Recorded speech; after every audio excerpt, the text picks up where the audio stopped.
Petrol diesel വില വർധനയ്ക്ക് പിന്നാലെ ഗാർഹിക ആവശ്യത്തിനുള്ള പാചകവാതകത്തിന്റെ വിലയും കൂട്ടി. 14.2 കിലോ സിലിണ്ടറിന് 29 രൂപയാണ് കൂട്ടിയത്. സിലിണ്ടറിന് ഇനി 951 രൂപയാണ് വില. 3 മാസത്തിനിടെ രണ്ടാം തവണയാണ് ഗാർഹിക പാചക വില വർദ്ധിക്കുന്നത്. വിശദാംശങ്ങളുമായി നാഷണൽ ഡെസ്കിൽ നിന്നും അശ്വിൻ നാഥ് ചേരുന്നുണ്ട്. അശ്വിൻ, ഈ ഗാർഹിക സിലിണ്ടറുകൾക്കും ഇപ്പോൾ ഈ വില വർധന വന്നിരിക്കുകയാണ്. എന്തൊക്കെയാണ് വിശദാംശങ്ങൾ? ഇപ്പോൾ എത്ര രൂപയാണ് കൂട്ടിയിരിക്കുന്നത്? വിവരങ്ങൾ എന്താണ്? അതെ, നമുക്ക് കിട്ടിയിരിക്കുന്ന വിവരങ്ങൾ അനുസരിച്ച് ഗാർഹിക സിലിണ്ടറിനാണ് ഇന്നിപ്പോൾ വില കൂട്ടിയിരിക്കുന്നത്.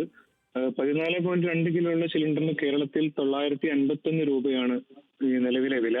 29 രൂപയാണ് നിലവിൽ വർദ്ധിപ്പിച്ചിരിക്കുന്നത്.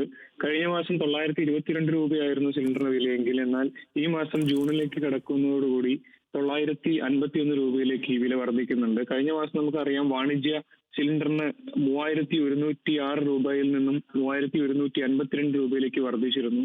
കേരളത്തെ സംബന്ധിച്ചിടത്തോളം ഇത് വലിയൊരു വിലവർധനമായിട്ട് തന്നെയാണ് പ്രതിഫലിക്കുന്നത്.